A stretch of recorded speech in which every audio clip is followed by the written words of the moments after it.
नमस्कार दोस्तों, SG education YouTube channel पर आपका एक बार फिर से स्वागत है। पिछले वीडियोस पर आपने इतना प्यार दिखाया, उसके लिए दिल से शुक्रिया। आप ऐसे ही प्यार और सपोर्ट दिखाते रहिएगा। मैं आपके लिए ऐसे ही मेहनत करता रहूँगा और शिक्षा से जुड़ी हुई सभी जानकारी सबसे पहले विद प्रूफ पक्की खबर आपके सामने लेकर के आता रहूँगा। तो आज इस वीडियो में हम बात करेंगे HKRN यानी हरियाणा कौशल रोजगार निगम की और कच्चे लगे कर्मचारियों के बारे में। बिल्कुल दोस्तों, जैसा कि मैंने 2 दिन पहले एक वीडियो डाला था जिसमें आपको बताया था कि हमारे जो मुख्यमंत्री है उन्होंने बड़ा आश्वासन दिया कि कच्चे कर्मचारी हैं उनको निश्चित किया जाएगा। तो कहीं ना कहीं वो 58 या 59 साल तक जो है 58-60 साल तक उनकी जो नौकरी है वो पक्की कर दी जाएगी। ठीक है दोस्तों, निश्चित करने के बारे में कहा था, पूर्ण रूप से पक्की जो रेगुलर नौकरी होती है उस तरीके से करने की नहीं कहा था। तो उस पर क्या है, कर्मचारियों ने उसे ठुकरा दिया है। उसे एक जॉब सिक्योरिटी एक्ट बोला गया था दोस्तों, तो उस जॉब सिक्योरिटी एक्ट को कर्मचारियों ने ठुकरा दिया है। पूरा डीए देने की मांग पर अड़े हुए हैं। क्या है पूरा मामला, क्या आया है आज नई अपडेट में, इस वीडियो में आगे आपको पूरी डिटेल्स बताने वाला हूं, तो वीडियो को पूरी देखना। अभी से वीडियो पर एक लाइक बनता है दोस्तों, आपके लिए मैं इतनी मेहनत करता हूं, खोज खोज के हर एक सटीक खबर हर रोज़ सबसे पहले लेकर के आने का काम करता हूं, तो आपका भी फर्ज बनता है कि एक लाइक कर दीजिएगा। तो देखिएगा दोस्तों, आज की न्यूज़पेपर की कटिंग है। देखिएगा दैनिक सवेरा न्यूज़पेपर की कटिंग में क्या आया है आज। इसमें कहा गया, हरियाणा के कर्मचारी संगठन जॉब सिक्योरिटी एक्ट पर नहीं हुए खुश। यानी जॉब सिक्योरिटी एक्ट लागू करने पर ये खुश नहीं हुए हैं। 50,000 रुपये की सीमा समाप्त करने का भी बोला और पूरा डीए देने की मांग की है। यानी कि जो एक रेगुलर भर्ती होती है ना, बिल्कुल उसी की तरह से सब कुछ मिलना चाहिए। इस चीज़ पर अभी भी अड़े हुए हैं, जॉब सिक्योरिटी एक्ट पर बिल्कुल भी खुश नहीं है। आगे देखिएगा दोस्तों, सर्व कर्मचारी संघ हरियाणा ने एक्ट को छलावा करार दिया। कच्चे कर्मचारियों को एक समान रेगुलाइजेशन नीति से रेगुलर करने की मांग कर रहे हैं। ठीक है दोस्तों, चलिए पूरी डिटेल्स में आगे पढ़ते हैं कि क्या कुछ दिया हुआ है। मुख्यमंत्री नायब सिंह सैनी की अध्यक्षता में मंत्रिमंडल की बैठक में 1.20 लाख कच्चे कर्मचारियों को दी है जॉब सिक्योरिटी की गारंटी। 2 दिन पहले मैंने वीडियो बनाया था, जैसे ही ये जो है मंत्रिमंडल की बैठक हुई, फैसला आया, मैंने आपको बताया था। और अब जो है आगे आज क्या अपडेट आई है वो देख लीजिएगा क्या कह रहे हैं। थोड़ा बैक हो गया, एक बार लाइन पे बने रहिएगा। आप देखिएगा दोस्तों क्या कहा जा रहा है आज, यहाँ से पढ़िएगा दोस्तों। हरियाणा सरकार के कच्चे कर्मचारियों के हितों की लड़ाई लड़ रहे संगठन मुख्यमंत्री नायब सिंह सैनी की अध्यक्षता में हुई मंत्रिमंडल की बैठक में मंजूर जॉब सिक्योरिटी एक्ट से खुश नहीं हुए। कर्मचारियों ने 50,000 रुपये मासिक वेतन पाने वालों को इससे बाहर करने की शर्त को भी गलत करार दिया है। कर्मचारियों की मांग है कि एक्ट के तहत जितने भी कर्मचारी जॉब सिक्योरिटी के दायरे में आते हैं उन सभी को दायरे में शामिल किया जाना चाहिए। सर्व कर्मचारी संघ हरियाणा ने तो इस एक्ट को छलावा करार देते हुए मांग रखी है कि प्रदेश के कच्चे कर्मचारियों को एक समान रेगुलाइजेशन नीति से रेगुलर किया जाए। मुख्यमंत्री नायब सिंह सैनी ने मंत्रिमंडल की बैठक में जॉब सिक्योरिटी अध्यादेश पर सर्वसम्मति से पारित करने को ऐतिहासिक करार देते हुए कहा था कि इससे 1.20 लाख कच्चे कर्मचारियों को उनकी रिटायरमेंट उम्र तक जॉब सुरक्षा की गारंटी मिल जाएगी। ठीक है दोस्तों, सत्ताधारी दल भाजपा के पक्ष में जिस तरह की आवाज़ आनी चाहिए थी, जो खुशी होनी चाहिए थी, कर्मचारी वर्ग में उतनी खुशी नहीं दिखाई है। यानी कि खुश नहीं हुए हैं दोस्तों इस फैसले से कर्मचारी। आगे देखिएगा क्या कहा गया है, डीए 0 रखने 50,000 की सीमा तय करने से निराश हुए कर्मचारी। यानी कि जो डीए है वो 0 रखा गया है और 50,000 की सीमा तय की गई है, उससे कर्मचारी खुश नहीं हुए हैं।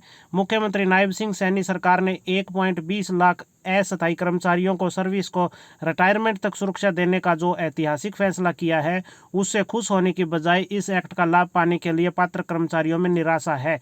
इसके 2 मुख्य कारण हैं। पहला कारण है कि डीए महंगा भत्ता शुरू में 0 कर दिया गया है। ऐसा ही गेस्ट टीचरों के बारे में भी किया गया था। डीए 0 करने से कर्मचारियों की खुशी की जो लहर दौड़नी चाहिए थी वह नहीं दौड़ रही है। इसकी प्रतिक्रिया वैसी नहीं आ रही है जितना बड़ा ऐतिहासिक काम प्रदेश सरकार ने किया है।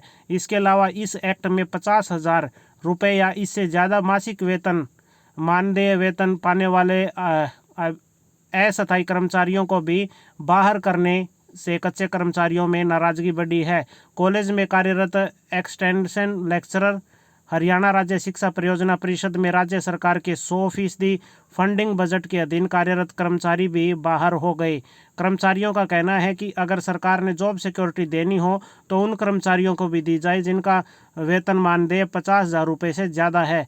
अगर कोई कर्मचारी 15-20 साल से काम कर रहा है तो उसका वेतन 50,000 रुपये से ज़्यादा हो सकता है, मगर यह वेतन उसे जॉब सिक्योरिटी की गारंटी नहीं दे रहा है। इसलिए अगर सरकार को वास्तव में जॉब सिक्योरिटी देकर कोई राजनीतिक फ़ायदा लेना भी है तो वह एक्ट के अधीन उन सभी कर्मचारियों को शामिल किया जाना चाहिए जो इसके दायरे में आते हैं, भले ही उनका वेतन कुछ भी हो। वैसे 50,000 रुपये से ज़्यादा वेतन प्राप्त कर्मचारियों की संख्या ज़्यादा नहीं है। अगर उन्हें भी जॉब सिक्योरिटी की गारंटी मिल जाएगी तो वे भी खुश होंगे और प्रदेश सरकार के खजाने पर भी कोई ज़्यादा बड़ा असर नहीं पड़ेगा, क्योंकि पहले ही वे बेसिक पे DA ले रहे हैं। सरकार को अब समक्ष पद के न्यूनतम बेसिक पे के साथ मौजूदा मिल रहा DA भी देना चाहिए, अन्यथा सरकार को नए एक्ट बनाने का कोई राजनीतिक लाभ नहीं मिलेगा। ये क्लियर कहा गया दोस्तों यहाँ पे। उसके बाद देखिएगा क्या कहा जा रहा है, कंप्लीट रेगुलाइजेशन से कम कुछ नहीं। सर्व कर्मचारी संघ है, उन्होंने कहा है कि कंप्लीट रेगुलाइजेशन का काम होगा वही हमें मंजूर है, उससे कम कुछ भी नहीं। ठीक है दोस्तों, तो आगे देखिए क्या कहा है डिटेल में। सर्व कर्मचारी संघ में एक एक्ट पर सबसे ज़्यादा ऐतराज़ जताया है। SKS हरियाणा के प्रधान धर्मवीर फोगाट महासचिव नरेश कुमार ने बयान जारी कर कहा, हरियाणा सरकार द्वारा कच्चे कर्मचारियों को नियमित करने की एक समन्वित नीति बनाने की बजाय जो घोषणाएं की है वे कर्मचारियों के साथ एक छलावा के अलावा कुछ भी नहीं है। इस घोषणा के अनुसार कच्चे कर्मचारियों को पक्का करने के बजाय सदा के लिए कच्चे बने रहने का ही प्रबंध कर दिया गया है। यही कार्य सरकार पहले हरियाणा कौशल रोजगार निगम के द्वारा कर चुकी है।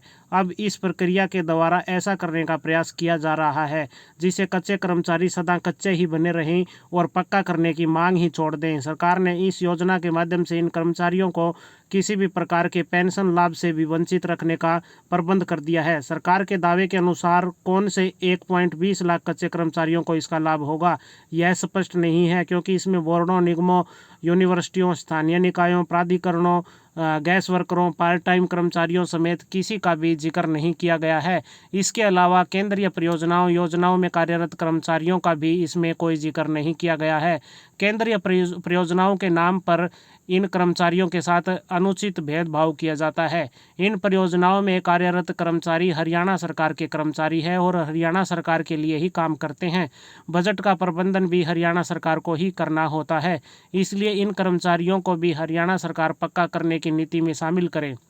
सर्व कर्मचारी संघ हरियाणा रेगुलाइजेशन की एक ऐसी नीति बनाने की मांग करता है जिसमें परियोजना कर्मचारियों समेत 2 वर्ष का कार्यकाल पूरा कर चुके सभी प्रकार के कच्चे कर्मचारी नियमित हो जाएं। इसके लिए सर्व कर्मचारी संघ हरियाणा रेगुलाइजेशन सहित सभी मांगों को लेकर अपना संघर्ष जारी रखते हुए तेज करेगा। इसके लिए 18 अगस्त को मुख्यमंत्री के कुरुक्षेत्र स्थित कैंप कार्यालय पर विरोध प्रदर्शन किया जाएगा और मांगों का ज्ञापन दिया जाएगा। अगर सरकार बातचीत के माध्यम से मांगों का समाधान नहीं करती है तो संघर्ष की अगली घोषणाएं भी की जाएगी। तो ये बड़ी अपडेट निकल करके आई है दोस्तों। जो सर्व कर्मचारी हरियाणा संघ है ना, उसने ये जो मांग है इनको नहीं माना है, इन्हें एक छलावा बोला है।